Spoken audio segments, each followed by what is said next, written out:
Le livre de Valentine Low ne va guère faire plaisir au prince Harry et à son épouse Meghan Markle. Dans Courtier, de Eden Power de Crown, qui doit paraître très prochainement, le journaliste expert esthète couronné ne dresse en effet pas un portrait très flatteur des Sussex.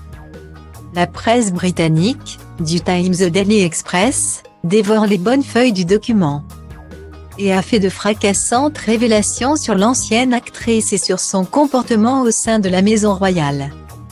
Et son époux n'est pas épargné non plus, alors que le frère cadet de William s'apprête à sortir sa propre autobiographie. L'ouvrage de Valentine retombe mal et jette d'or et déjà le discrédit sur ses propres confessions. Parmi les informations les plus choquantes, Low, s'appuyant sur les témoignages d'anciens employés des parents de Archie et Lilibet, révèle que certains d'entre eux se surnomment les survivants des Sussex. Le livre décrit la détérioration des relations entre les Sussex et leur personnel qui avait cru en Meghan Markle et aurait tout fait pour aider le couple à réussir. Selon Valentine Low, les assistants auraient fini par comprendre que l'épouse du prince Harry n'avait pour seule préoccupation que de savoir si elle allait gagner de l'argent. Le Daily Express de ce 26 septembre dévoile un autre extrait du livre qui évoque le Mexique. Et les faits tels qu'ils sont racontés là, sont saisissants. Meghan Markle et le prince Harry avaient passé Noël fin 2019 au Canada, avec leur petit garçon Archie, loin du reste de la famille royale. Selon Low, avant leur retour de vacances, Harry aurait envoyé un email à son père, pour lui faire part de leur mécontentement quant à leur existence au sein de la famille royale. Le mail aurait fait état de la frustration des Sussex. Il y aurait été indiqué que l'organisation actuelle ne leur convenait pas et qu'ils voulaient aller vivre en Amérique du Nord.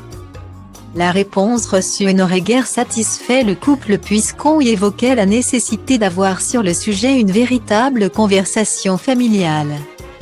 Cette dernière était toutefois repoussée à la date du 29 janvier, soit 3 semaines plus tard et ce, sans discussion possible. De quoi faire prendre la mouche au tourtereau qui aurait ainsi trouvé du carburant pour nourrir l'hypothèse selon laquelle il n'était pris au sérieux ni par la machinerie du palais, ni par le reste de la famille. Valentine Low assure par ailleurs que la décision de partir était prise de longue date, bien avant le départ au Canada, et que le prince Harry avait tenté de l'évoquer avec sa grand-mère avant son départ. Un rendez-vous qui n'a jamais eu lieu au prétexte d'un agenda royal perturbé qui ne laissait pas de disponibilité à la reine. Pour le correspondant royal, les choses sont claires, Harry était furieux, parce que ce n'était pas vrai, les courtisans s'étaient mis en travers. Semble-t-il, parce qu'il voyait la rencontre avec la reine comme une tentative de la coincer avant toute discussion avec le reste de la famille.